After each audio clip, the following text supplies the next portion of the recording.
Gentleman channel called Licensing Corner, and today I have a very special guest with me who's got almost 4 decades of experience in licensing industry. He's seen a lot of brands come in, he's seen a lot of brands gone out, and today we are going to talk about understanding licensing and why one should hire an agent or a consultant before they get into a licensing business. So, welcoming Mr. Kelvyn Gardner of Asgard Media. Hi, Kelvyn, how have you been? Rutika, hi, it's great to see you, and thank you very much for inviting me to be on this, what do you call it, video cast, vlog? What is it called exactly? It's A vlog, I guess. Yes. Yeah, okay. I'm happy to be part of it. Thank you. Great. Kelvyn, you have been part of the licensing industry for almost 40 years. Just tell us about what is global licensing industry landscape and how is the industry, how was it back then, how has it grown now? Well, in terms of growth, it's just exponential over those 40 years. There wasn't really much research in licensing in the 1980s, so we don't have any figures that we can compare to in terms of licensing revenue. But I can tell you one thing, I've looked into this several times, and when I first started in licensing, in the UK, for instance, which is quite an advanced country for licensing, there were about 20 licensing agencies and companies that licensed out products. You fast forward that to 2020, there are something like 180 licensing agencies and people who license out things. So that is an absolutely astronomical growth, and that pattern has been followed even more dramatically in some other Western European countries. America was big in the 80s, still is big. And of course, if you went back that far to India and Southeast Asia, there would have been very little licensing at all. So even though you guys are still comparatively new, that's all part of the growth as well. In terms of the industry today, well, you know, the Licensing International annual global study came out in July, as it always does, and their research says that the industry grew overall by about 4% in 2019 over 2018, and I think that's about the 10th consecutive year of growth. So the industry is still growing.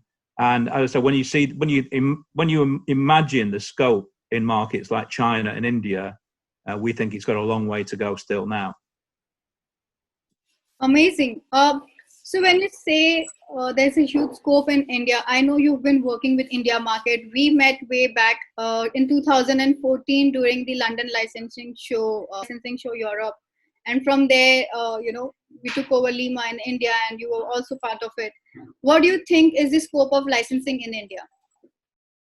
Well, it's a few years since I visited India, of course. When was it last time I visited to do a project with you, Rutika? That's about 4 years ago, was it? I think now 3 or 4 years ago. Yes. And what has clearly changed since then is that now you do have quite a lot of licensing companies and licensing agencies established in India, and they were only really getting going at the beginning of the 21st century. So there's an established framework.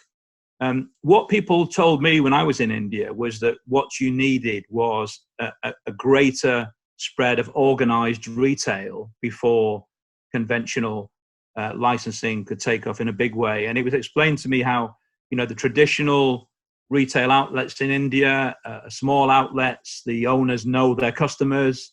They don't have a lot of display, so the customer would come in and the owner would take out products from behind the counter to show to their customers that they knew they had a fondness for.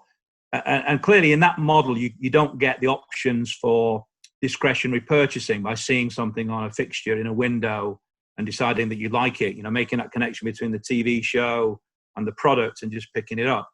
And so that was what everybody was telling me, that you needed more shopping malls, you needed more retail change, you need more organized retail in general. And that's the gap with you now for about 4 years. So I don't know how that's grown. The other thing I would ask, though, which again I know nothing about in India, but because of COVID, of course, what we've seen in the USA, in the UK, and in Western Europe is a real boost in e-commerce, in shopping over the internet.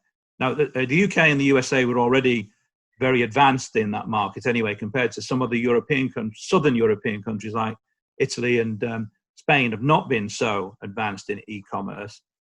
But in the UK, for instance, it's reckoned that during COVID-19, e-commerce has grown by 19%. That's a huge growth, and now accounts for about 30% of all retail products sold in the UK. So whilst I'm telling you that the collective wisdom of the people I spoke to in India was you need more organized retail, I'd have to ask you guys, what's the scope for e-commerce in India? It depends on what your infrastructure is for, postal deliveries, for courier deliveries to homes. And for instance, that's why it's worked well in the UK and it hasn't worked so well in Italy. Italy notoriously has a terrible home postal system that nobody ever relies on. So it's taking them some years longer to get to grips with it. But here it works, and so e-commerce has worked. So back to the point, organized retail, yes, but if you can get e-commerce going, that will speed the whole process up. Yes, I think the entire pandemic, the only thing that saw growth exponentially was the retail or the e-commerce. So a lot of consumers, even not just the millennials, but even the adults who were not mobile friendly and who were very skeptical about going and shopping from online, they have all shifted to online. So that's a very positive move. It's a very, very positive move. And even now, since a lockdown is opening up, we are getting unlock phase 3, and it is, the retail outlets have opened up, but consumers now are more skeptical of going out and purchasing. They want to buy more and more online, and therefore somehow it's become very addictive and safe and secure way to purchase online, and that's what people have adapted in this 4 months of period. So yes, e-commerce has grown tremendously, and I think it's going to be a very big boost for retailers in India. Well, that's good news. Good news for licensing in general. Absolutely. Exactly, because licensing mostly works in correlation with retailers, so it does help that way. So Kelvin, I wanted to understand with you is, why should a business get into a licensing business move? Well, the great thing about intellectual property is that wherever that intellectual property is owned, revenue comes back to the home country. So if you take my country, for instance, United Kingdom, we're not known as a manufacturing country these days. Our manufacturing business is not very good at all. We don't make any cars here anymore. We don't really make many consumer electronics. And so as a manufacturing economy, we can't compete with, especially the Far Eastern countries, but even some modern Eastern European countries. But if you take an intellectual property like Peppa Pig, for instance, now Peppa Pig was recently bought by Hasbro, but this still applies. That's a UK conceived and developed a piece of intellectual property. And so whenever a piece of Peppa Pig merchandise was sold, it didn't matter where it was manufactured in the world. It could be made in China or Taiwan. It could be sold in Australia or New Zealand or Latin America. Every time a piece of that merchandise sold, revenue came back to the United Kingdom economy. And so that's why intellectual property is such a flexible way of bringing revenue into your own economy without necessarily having to compete in other fields. So that's clearly why that's the case. And all that you're doing with brands like Peppa Pig or Paw Patrol or Pokemon is you are extending the entertainment experience for people, brands. I know from my visit to India how Indian fashion is very keen on the international brands from all over the world. And so intellectual property and licensing is just an extension of that, so people are used to it. So that's why we say it's the business of the 21st century. So maybe that's what I'm explaining there is the benefit to people who own intellectual property. But you look at it the other side, if you're a manufacturing company, in India, the vast size of the country that you're based in, the vast population, how do you get your products noticed? How do you get your products noticed? Have you got millions of dollars in marketing money to spend on your own brands and creating your own ID? The likelihood is most of you don't have them. But if you buy into either a big international property or a local property like Chota Beam, for instance, what you get is instant brand power at your disposal. Your consumers already know that property. You put that onto your products, and you've got much more chance of either getting the product sold into retail, sold into e-commerce retail, and reaching the consumers than you have with your own product range. So using licensing, even if you think it's just something you want to use temporarily whilst you build your company up and build your own brands up, it will give you a real boost in the eyes of the trade you're dealing with and consumers. So that's why it works for both sides of the equation, the manufacturers who buy the rights and the IP owners who sell the rights. Absolutely. So when we say that manufacturers and IP owners get the rights and they benefit out of licensing, but a lot of questions that I've got asked is that how do you know your brand is ready to give out as a license, or when as a manufacturing unit you are ready to take a license? So how do you justify that? How do you know that you are ready for it? Well, if you want to be successful in licensing, you need two things. You need awareness and you need a certain amount of affection for the brand. So if you're in the mass market, you need millions of people probably to know about your brand, whether it's a TV show, a fashion brand, a character, a sports personality. You need the awareness first of all, because without awareness, nothing works. I mean, in my years at Licensing International, I used to get loads of telephone calls from people who'd created something, and the conversations would all be very similar. They'll say, I've heard about licensing, and I've created these characters, and I've shown them to my friends, and my friends say these are the greatest characters I've ever seen, and so I'm thinking about licensing them, and I know that the people I'm talking to are waiting for me to say to them something like, well, how do you know? Are you joking just because you say that they're fantastic? Why are they? But I didn't used to say. I used to say to them, look, I'm prepared to believe you. I'm prepared to believe you just created the greatest characters in the history of licensing. But how many people have seen them? And they'll say, well, I don't want to show them to anybody because I might get ripped off. And I always say to people, you should look forward to the day when you're ripped off, because pirates, counterfeiters only rip off successful things. They don't rip off ideas. They're not interested in ideas. Ideas need a lot of time, money, and energy to invest in them. And quite simply, unless you show your product to some people, it's not going to get any awareness at all. It'll stay in your secret drawer as your secret plan forever. And so, although that sounds a little bit lighthearted, the same thing applies. If you've got a television show, if you've got a movie, if you've got a character, until there's a certain amount of awareness amongst the public and amongst your potential retail customers, you don't have a chance of selling any. And secondly, there has to be a certain amount of affection for the product as well, because people can know something very well.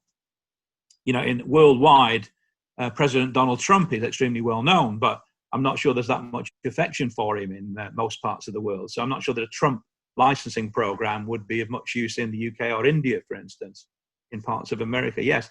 So the two need to go together. So if you are the brand owner, you need to be able to assess what the awareness is and if the affection's there. And if you're on the other side, if you're the manufacturer looking for a licensing opportunity, those are the same two measures apply. Have you heard of this thing? Or if you haven't heard of it, which is very often the case, because somebody might be one of the Bradford Licensing or one of the or Nickelodeon, Viacom, one of the Indian-based licensing companies might be saying to you, we want you to buy the rights to, for instance, Baby Shark, and you don't know Baby Shark yet, but what are they going to do in the next 12 months to make sure Baby Shark has the awareness that you need for acquiring it as a license? And in getting that awareness, will they build affection? Will consumers want to buy into the brand? So always those two things, awareness and affection, and then you're at the starting point. Superb. That was one of the most valuable insights that we've got. And I think a lot of the listeners of mine and the readers would understand that what you said is the right time, and affection is important to get into a licensing, and then you can leverage it. Baby Shark is actually very famous in India. I think a lot of people love it. For Viacom, then. Yes. So coming up on the next question I have for you is, what are the factors that you have to keep in mind when designing a licensing program or a strategies for the brand? Well, there are a million factors to bear in mind, of course. I mean, and the most important one, I think, is that there's just a sheer level of competition there is in the marketplace for licensing, because you basically compete with anything that's available in media. And when I started 40 years ago in the UK, the media was basically 4 television channels and the cinema. And like most countries of the world now, there are now hundreds of television channels here. There's still the cinema, but there's now the internet, there's YouTube, there are influencers, there are all the major sports events. So every brand is competing for eyeballs, competing for that awareness that I've mentioned to you. So what you need to do, first of all, is target very closely what the market's going to be for your piece of IP. You need to know who the target market is. And then you need to make sure that what you develop fits that target IP. But here's the other key thing. Let's talk about television programming, for instance. You cannot create a television program if you only think in terms of licensing, because if you do, you will fail. What you've got to come up with is compelling storylines and characters that the viewers can win that awareness of and then gain an affection for. And at that point in time, you have something that's licensable. So you can make your television show licensing friendly. So, for instance, just a few things that many animation studios do. These are not compulsory, but they're like basic ideas that work. Have more than one key character. If there's only one character, that's only one toy you can license, isn't it? Give your character a number of settings that they operate in, so you have several environments that can be licensed. Maybe give your character some pets. Give your character some friends. Give your character some vehicles. Or if it's an action series, give your character some weapons or some other hardware that they use. So you can build all those things in, but ultimately you cannot allow the licensing program to affect the creative process.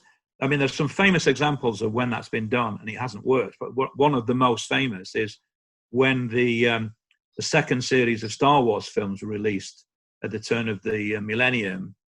A character was created by Lucasfilm called Jar Jar Binks, and he was created because they thought he would be the most popular new character in the Star Wars universe. Turned out that the Star Wars fans hated Jar Jar Binks. He was the most disliked character.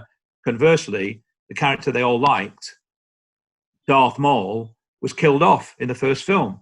So in other words, by trying to manipulate the audience, you could. So even somebody as experienced as Lucasfilm can't get that right. So get your storylines right, get your characters right. You can get licensing to help if you do it cleverly, providing it doesn't affect the storyline. I'll give you another good example here. About 10 years ago in the UK, there was a new TV program for preschoolers called Rory the Racing Car. This was animation. All the characters are racing cars. And what the creators originally did was give each racing car its own color and make them easily recognizable on screen. Now, are you a Formula One fan, Rutika? I've never asked you. Formula One motor racing. Don't know whether you know much about it. But historically in Europe, Formula One is the most important automotive racing sport. And each country in Europe has its own color. So, for instance, Italy, traditionally, the color of their cars is always red. And in the UK, our cars were always green. It was called British Racing Green. And so originally, there was going to be a British character in this program who was going to be green. That was Rory, the main character. And there would be an Italian character whose car was red. But very early on in the development of the program, the producers sold the licensing rights and brought for the toys, brought the toy company in at a very early stage. And the toy company said, no. You cannot have a green car because we sell more red cars than any other color car we sell. So your British character, your main character, needs to be red. So they made Rory red instead. That didn't affect the storylines, didn't affect the characterizations, didn't affect anything like that. But by that simple little use of licensing knowledge, you could make the characters more appealing whilst making sure that the creative people still could tell their stories and develop their characters. Amazing. How about the legal implications and the tax reforms that you have to keep in mind when you are adapting a licensing program? Well, that's where you need obviously expert advice, because these can vary from country to country, from continent to continent. I mean, for instance, in the United Kingdom at the moment, we have a very big issue with the fact that at the end of this year, we will no longer be part of the European Union. And there are many licensing agreements which cover the European Union. They will all need to be rewritten to reflect that. I mean, there will still be, I'm sure, pan-European licensing contracts signed, but the way they're treated in Europe for sales tax, for value-added tax, as it's called here, and for cross-border sales will be very, very different. So it's not my field of expertise. I've always used qualified lawyers and accountants to do that. But although it's, if you like, it's the tedious part of the licensing business, you do have to have the legal and the accountancy side tied down. And that does help you. You know, I know we're going to talk about agencies and things, but if you use an experienced agency, they can help you with all that type of work as well.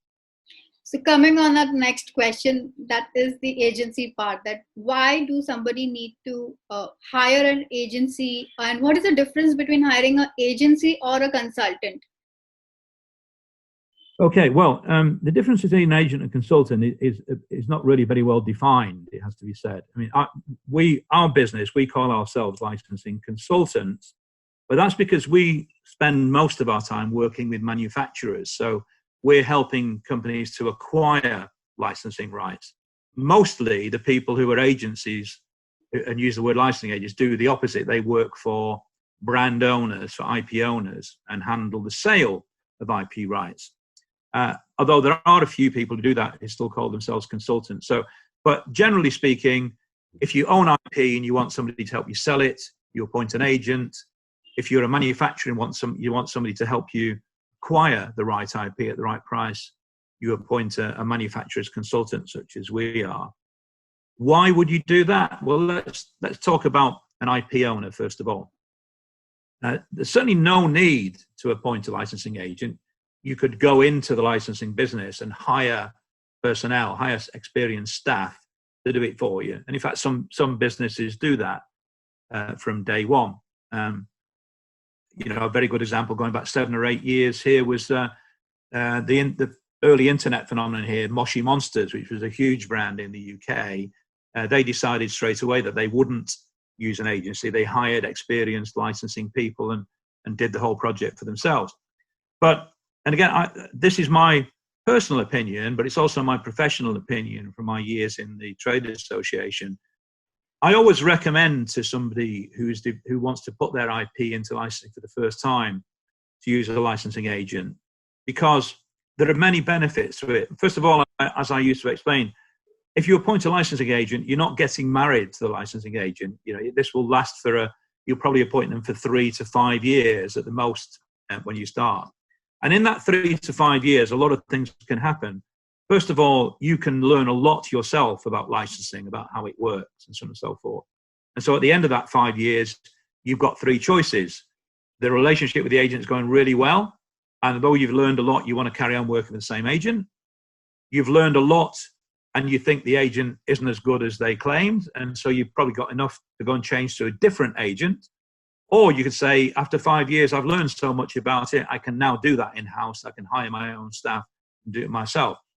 But in the meantime, you're not faced with the overhead of employing the staff to try and organize the licensing program for yourself. And you don't have to learn from scratch, because licensing agents know the legal side, the marketing side, the financial side. They have the sales expertise, they have the marketing expertise, they have the contacts. You know, if you are a sports brand, they'll know the sort of manufacturers who habitually buy sports brand licenses. If you're an entertainment brand, they'll know the sort of licensees that habitually buy entertainment licenses. So you are buying in to their expertise, and you've got the opportunity to review it at the other end. And from my side of the business, why do manufacturers benefit from using consultants like me? Well, it's the same in reverse, really. If you want to have a go at licensing, as I was saying, there are literally thousands of brands you can choose from. And of course, every agency that you'll talk to will tell you that their brands are the best and they're the most suitable for you. they've got the best terms, they've got the longest prospects. So people like me have been around long enough to be able to read between the lines, if you know what I mean. And first of all, understand what really are the best properties, and more importantly, the best properties for the individual manufacturer, because not every property works for every type of product you can think of. And so if you're in the healthy eating business, for instance, I wouldn't recommend a license for Homer Simpson, because Homer Simpson is not about healthy eating. He's about being a slob. But you make cakes of nuts, of course you should do Homer Simpson products. So that's why that works. And the same thing applies to licensing consultants for manufacturers. You're not getting married to them. You'll have a contract that lasts a couple of years. In fact, famously, I think it was my third ever client when I started my consultancy business in 1998, was a Leicester-based fashion manufacturer of Indian background, actually, called Fashion UK. And the managing director there is still a friend of mine to this day, Gurdev. When we were talking about working together, he said to me, how is this going to go in a few years' time? And I said to him, well, if this goes well, Gurdev, after a few years, you won't need me anymore. And so, and I worked with Gurdev for about 6 or 7 years, and he did learn enough about it to do it himself. And he always reminds me about that. He said, in fact, that's one of the main reasons I signed up with you, because you told me I wouldn't need you forever. But that was being honest. But it's what I say. You use that expertise, learn more about it yourself, and then you're in a position, maybe if you want to then bring it in-house. But there are lots of people who never bring it in-house because using their agent, using their consultant, takes a huge ton of work off their shoulders, and they're allowed to get on with their main business, which is manufacturing their products. Absolutely. And Kelvyn, when you say that you have to hire a licensing agent or a consultant beforehand you venture into the licensing business, what are the key points that anyone who is planning to hire an agent or a consultant needs to keep in mind, or what kind of questions they need to ask the agencies and the consultants? Well, some very basic ones, first of all. I mean, first of all, make sure that the agency or the consultant is at least reasonably well known in the business.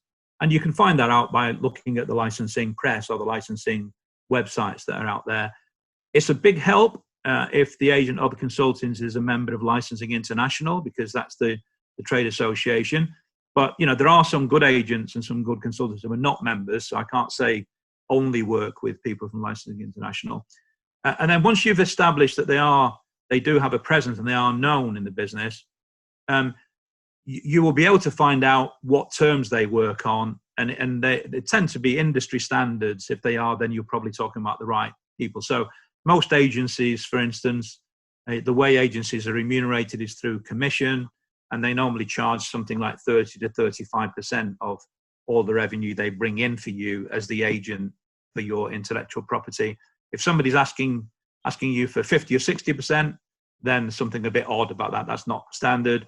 If somebody's offering to do it for 10%, you might wonder if they're a very skillful operator, if they're prepared to, because I said, they've got to handle the legal, they've got to collect all the money, they've got to pay you the money, they've got to handle the approvals, they've got they've got to sell the licenses, they've got to market it, they've got to handle all the communications. It's a big job.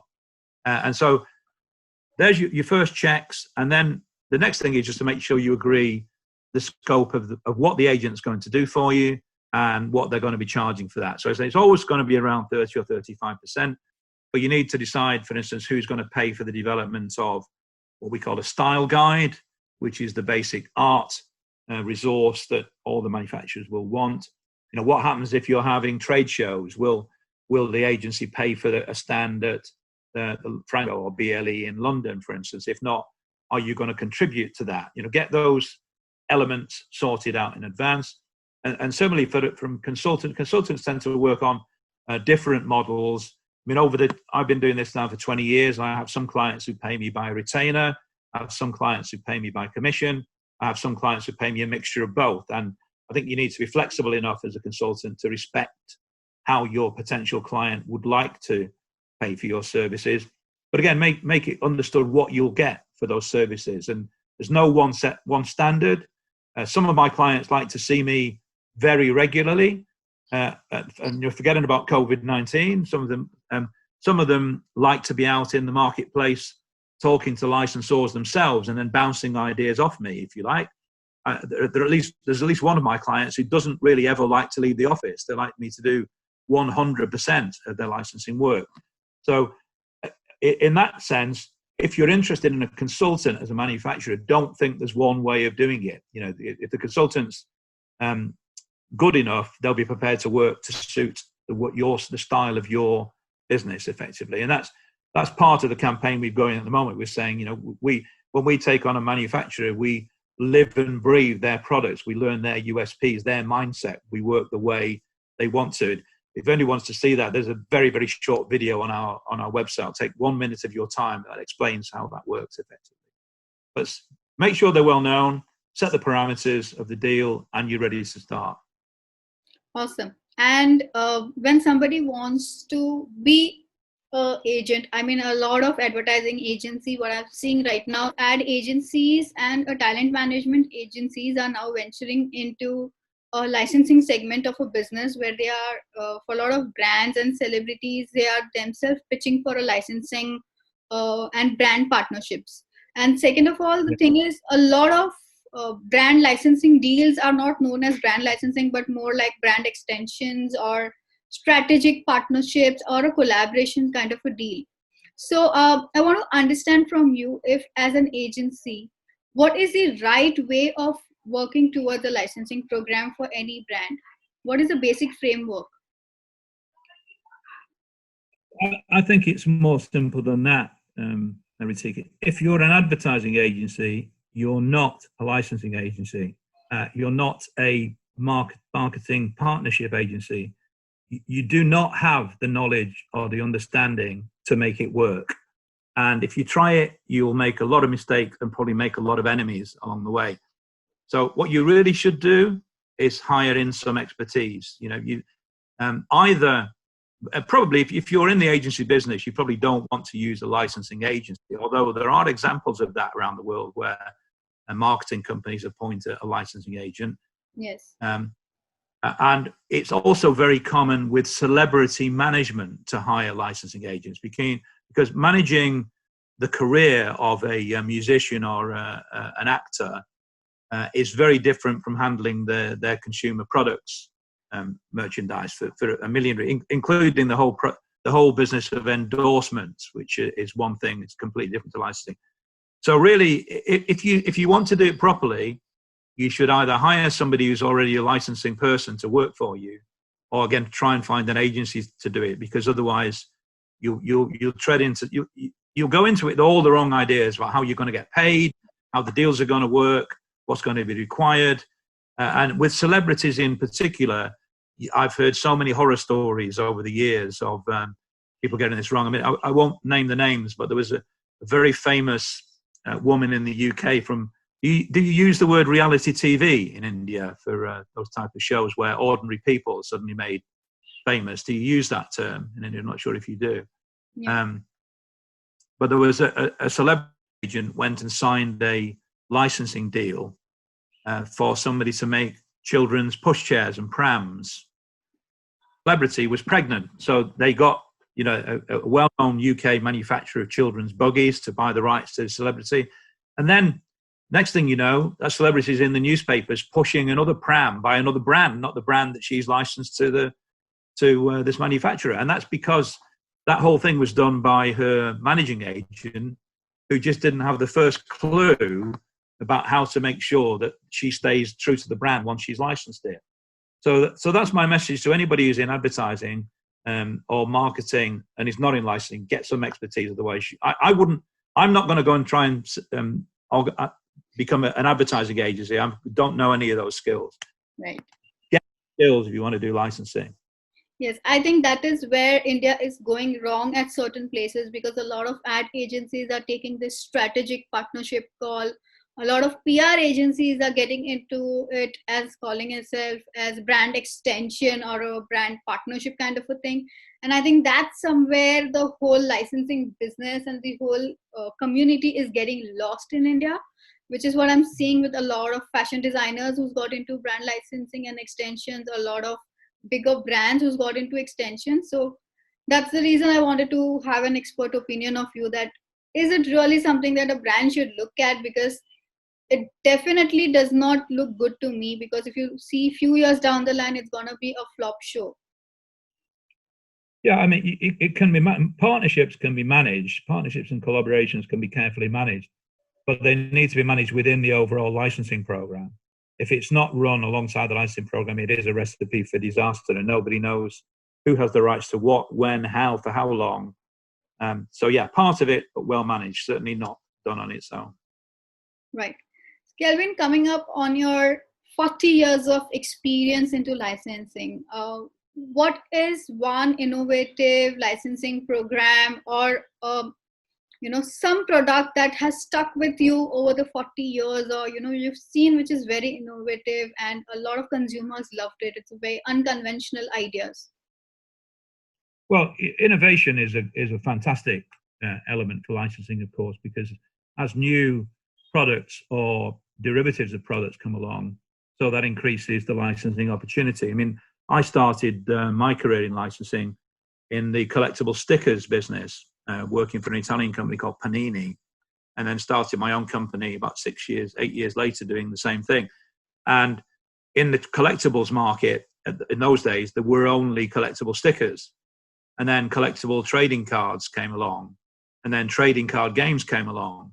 And then what we now call blind bag collectibles, which are little miniature figurines collectible in packets, came along.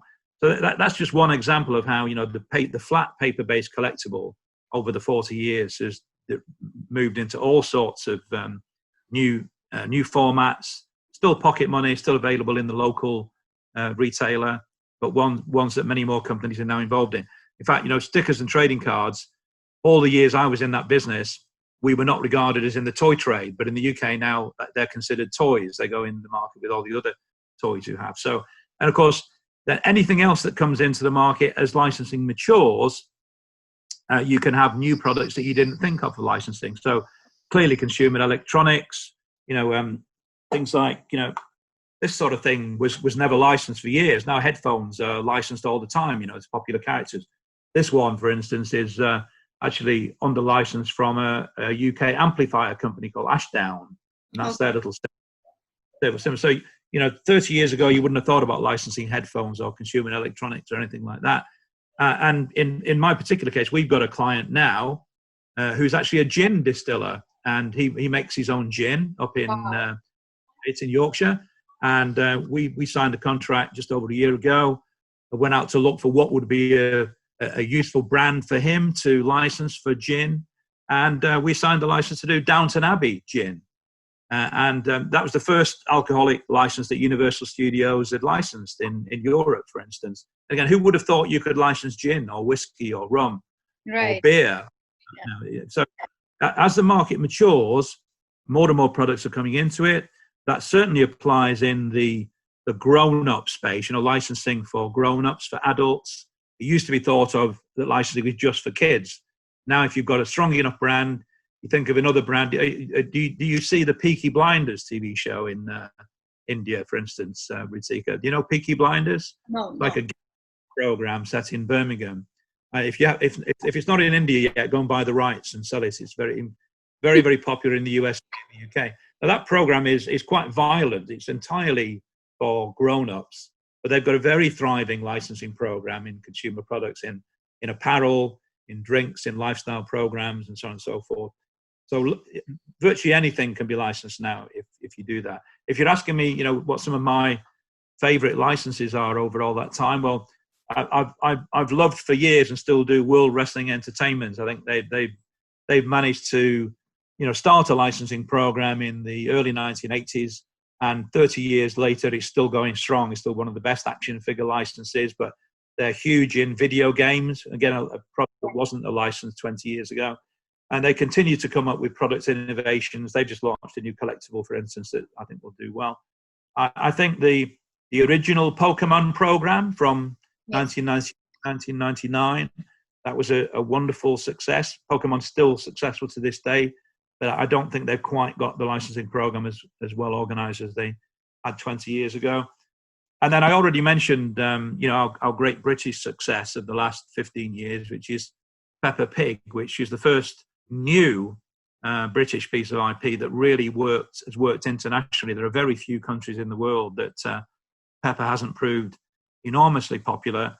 And when you think that when pepper was first launched, I've talked to many people at the time say it'll never work because, pigs are not exactly regarded as the most consumer friendly animal, if you see what I mean. Right. Peppa Pig did work, but I don't know whether there's a little secret in there. Pokemon, Peppa Pig, Paw Patrol, PJ Masks. Yeah. Maybe you have to have a P in the title to have something. Yeah, I think all of these are pretty successful in India as well. And I always wonder what kicked, especially for Peppa Pig, whenever I speak with Viacom guys, because it's being represented by Viacom, I always ask them, what is it that have you done? Because kids here are crazy for Peppa Pig. Like they want Peppa Pig in everything. After Chota Beam, they want Peppa Pig in everything. And I'm like, how? Why? What did you do? Well, I think Peppa Pig is a very interesting example because it was launched in the UK first, and there were no licensed products in the marketplace until the 4th year of TV broadcast. Now, I don't think that was, if you ask the executives who were in charge at the time, they'll probably tell you that was deliberate, but it almost certainly wasn't deliberate. It was almost certain that they couldn't get people to invest in it. But in fact, in the end, it's helped Peppa Pig enormously because by the time consumer products did reach the market, not just the children, but the children's parents and the children's grandparents had all had time to trust Peppa Pig because Peppa was just a TV show that the children liked. So there was nobody asking them to spend any extra money on the show or advertising products or trying to get them to buy toys. It happened very organically. It happened over a period of time. So by the time there were some products, going back to my start again, that awareness by that time was huge because it had 4 years of TV. The affection had grown enormously. So the market was then ready for Peppa Pig merchandise. And that's why Peppa, I think, has already celebrated a 15th year and got only about 2 years away from 20 years. And that's the first new British IP that's been able to last that long, since Thomas and Friends started, and that started in the 1980s, a long time ago. So sometimes a little bit of patience actually helps. Right. Coming on to our next question, which was the current status about the pandemic in the world that has hit us. It's something which is very unforeseen before. We didn't know, we were not prepared for it. A lot of force majeure has been happening in licensing contracts as well. So what is the consumer trend right now and how is licensing industry coping up with this whole thing?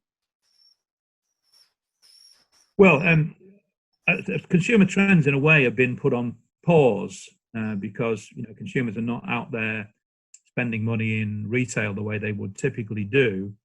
And personally, I don't see, we will not be looking at shops the way they looked before March 2020 until at least 2022, I think. I think we're going to go through at least a year or more where shops will have, lines and one-way systems and screens, and the staff and the consumers are going to be wearing masks, I think, all that time.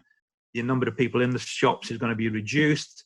So we're not going to go back to a standard retail environment, I think, for quite a considerable time to come.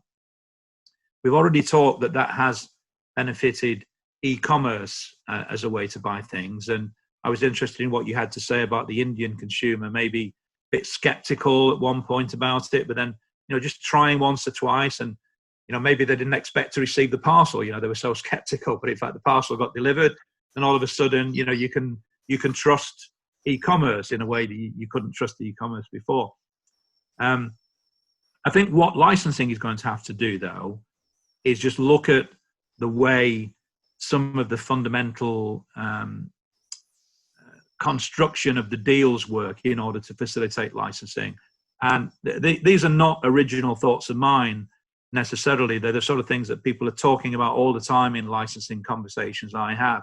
I mean, just to give you one example, for instance, it's absolutely common in licensing agreements that you as the manufacturer, if you sell some licensed product to a retailer and you don't get paid, the term uncollected accounts is usually used for that.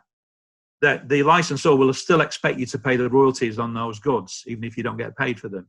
Now that's you can understand why a clause like that is in there, because the licensor doesn't want to be responsible for cash collection, for treasury, for proper financial management of their licensees.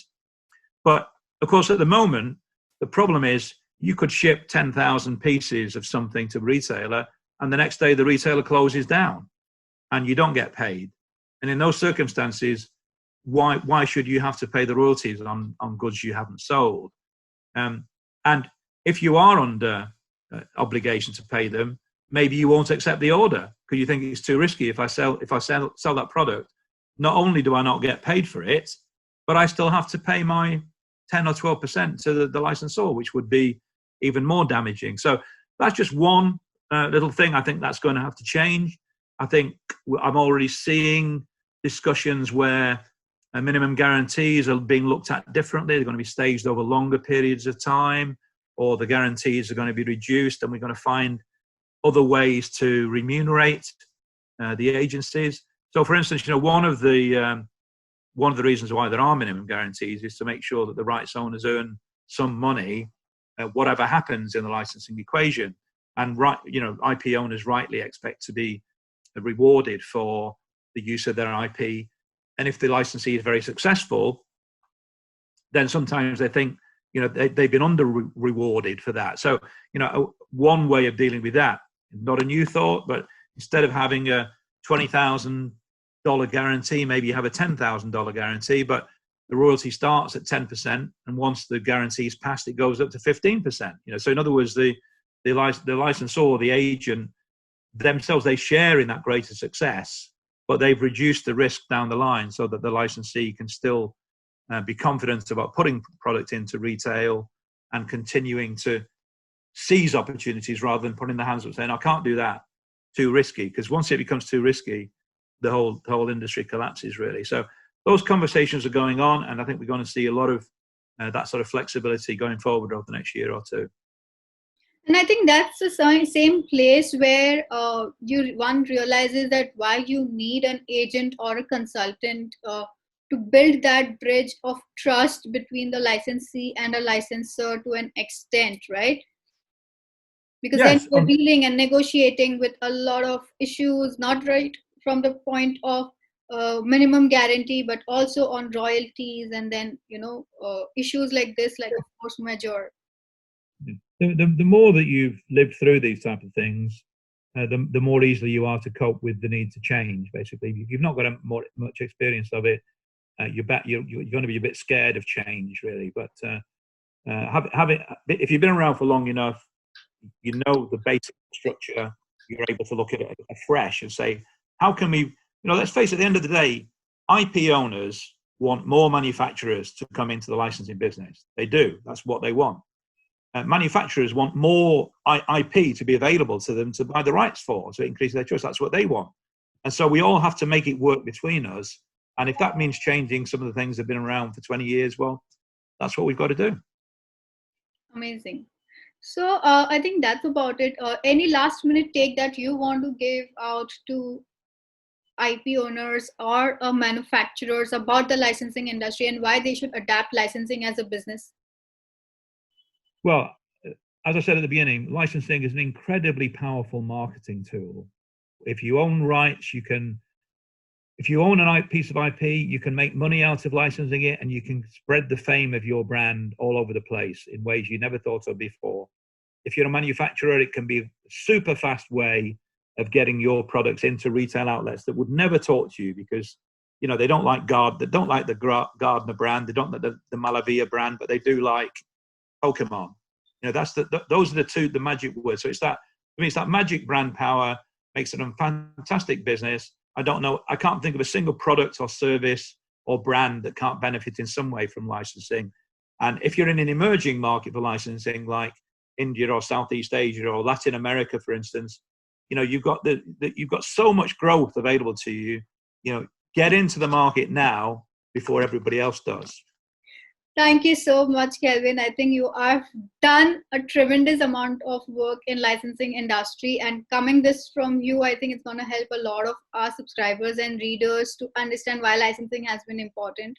You know me, I have been educating about it since the time we met for the Lima as well, and I'm still continuing to do that process. The trade association does great work worldwide in terms of creating a global community for everybody to interact.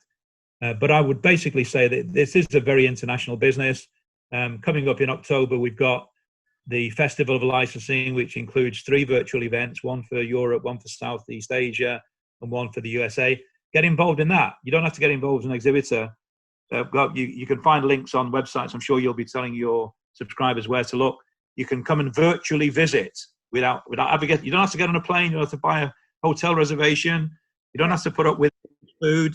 You can just do it virtually, dip a toe in the water, and come and join in the licensing world. We're a very friendly bunch, and we'd love to talk to you.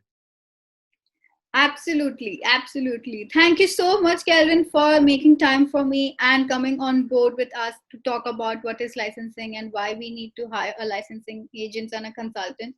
It was indeed a very insightful chat. It always has been. You've been very charming from day one that I've been telling you about. So thank you so much. You're very welcome.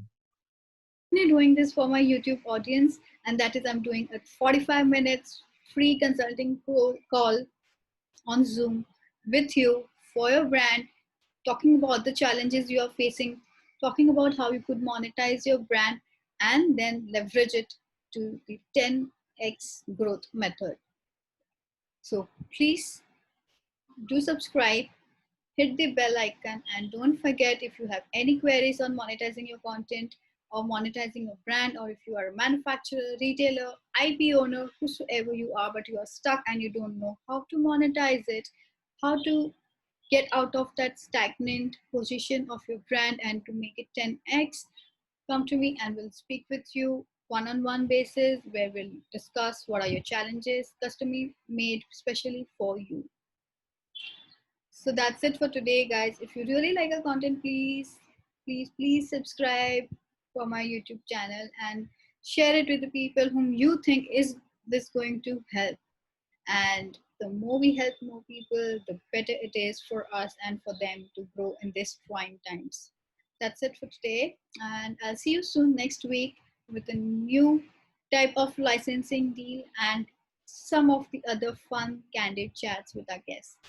So take care. Bye.